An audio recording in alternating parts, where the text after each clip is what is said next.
Ça tourne? Merci pour l'auteur. Ah zut, c'est parti. Allez. Pierre Hillard, bonsoir. Bonsoir.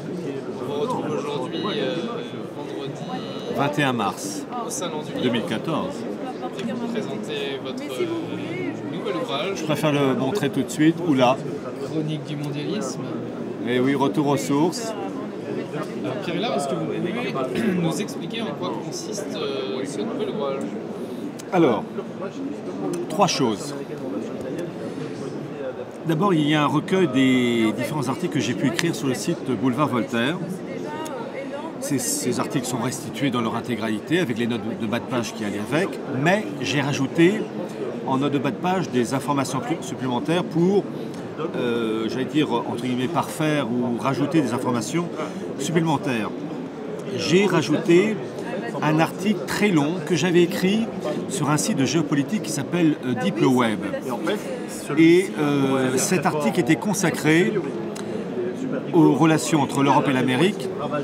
L'article était intitulé « La régionalisation et l'aménagement du territoire en Europe, une révolution politique en faveur d'un partenariat transatlantique ». Article écrit en 2003, j'expliquais qu'il fallait mettre en place une Europe régionalisée, elle-même s'intégrant dans un marché transatlantique unifié.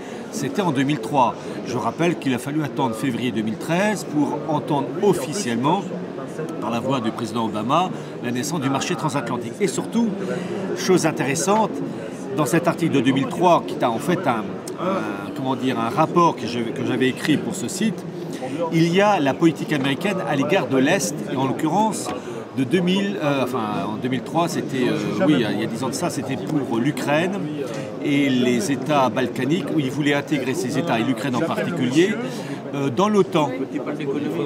Et en théorie, je comprends pas ce que vous dites. Je comprends pas ce que vous dites. Bien sûr, vous avez raison.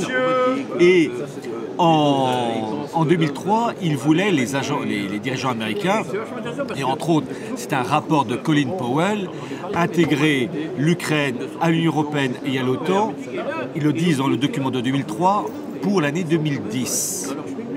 Et il y a eu en 2004-2005 la révolution orange qui a foiré. Et là, il y a ce qui se passe actuellement, fin 2013, début 2014 en Ukraine, où ils essayent de mettre en place ce qui aurait dû voir le jour en 2010, parce qu'il y a toujours un retard. Bon. Mais c'est intéressant, j'ai voulu restituer l'intégralité de ce rapport que j'avais écrit sur le site DeepLeWeb pour montrer que tous les faits que j'énonçais à partir de documents de rapport officiels, ça se met en place. Mais il y a toujours un décalage entre la volonté théorique et la réalité sur le terrain. Et ensuite, troisième élément, c'est l'avant-propos. L'avant-propos, il fait plus de 20 pages. D'habitude, les avant-propos font toujours 2, 3, 4 pages. Là, ça fait plus de 20 pages, 21 pages, je crois. Et en fait, c'est une super note de synthèse qui m'a pris énormément de temps pour expliquer l'esprit du mondialisme, du monde antique, jusqu'à aujourd'hui. Et donc j'ai vraiment essayé de faire un truc le plus condensé, le plus factuel possible, que ça soit lu par des juifs, des protestants, des cathos, des gens athées, des musulmans, des bouddhistes, des martiens, tout ce que vous voulez, ça soit vraiment le socle qui permet de comprendre l'esprit du mondialisme, du monde antique jusqu'à aujourd'hui. Voilà. À cela, j'ai ajouté des annexes qui sont, je peux dire, inédites. Entre autres, la carte du Bagdad-Ban, la carte, puisqu'on est 100 ans après la Première Guerre mondiale. C'est un ouvrage d'André Sheradam sorti en 1916, Le plan pan-germaniste démasqué, où j'explique, grâce à ce bouquin d'André Sheradam, je possède l'original, les origines de la Première Guerre mondiale. Plus les bons du Trésor américain, plus, par exemple, la carte du New York Times du 28 septembre qui démantèle la Libye et l'Arabie Saoudite, et la péninsule arabique. Alors, brièvement, pour revenir sur cette première carte, quelles sont, selon vous, les véritables causes de la Première Guerre mondiale? Aujourd'hui, on va bientôt fêter le centenaire de cette guerre. Alors, l'origine première de la Première Guerre mondiale, c'est le Bagdad-Ban. C'est quoi? C'est une immense voie ferrée qui partait de Hambourg, qui traversait tout l'Empire allemand, tout l'Autriche-Hongrie, avec la Serbie qui était le talon d'Achille du projet allemand, la Bulgarie, allez, l'Allemagne, puis ensuite l'Empire ottoman. L'Empire ottoman, c'est la Turquie, mais élargie à la péninsule arabique. Et cette voie ferrée allait jusqu'à l'actuel Koweït. Et l'objectif, c'est de créer, c'était pour les autorités politiques, militaires et financières allemandes de l'époque, de créer un bloc allant de Hambourg jusqu'au Châtel arabe, le Golfe Persique, unifié sous l'égide de Berlin. Et le Bagdad-Bahn était la colonne vertébrale de ce bloc terrestre et entre autres permettant le contrôle de la production et de l'acheminement du pétrole de la Mésopotamie, actuellement Kirkouk et Mossoul. Aux dépens de qui? De la puissance maritime anglaise. Et là, les Anglais se rendaient compte que si ce Bagdad-Bahn allait jusqu'à son terme, eh bien les Allemands pouvaient contrôler la production et l'acheminement du pétrole, c'est-à-dire qu'ils contrôlaient le robinet du pétrole. Et là, les Anglais, l'Empire britannique était dépendant de Berlin. Et la guerre de 14, c'est pour mettre fin à cela. C'est ça. L'Alsace-Lorraine, les rivalités, etc. en tout genre, ont joué un rôle. Mais c'est secondaire.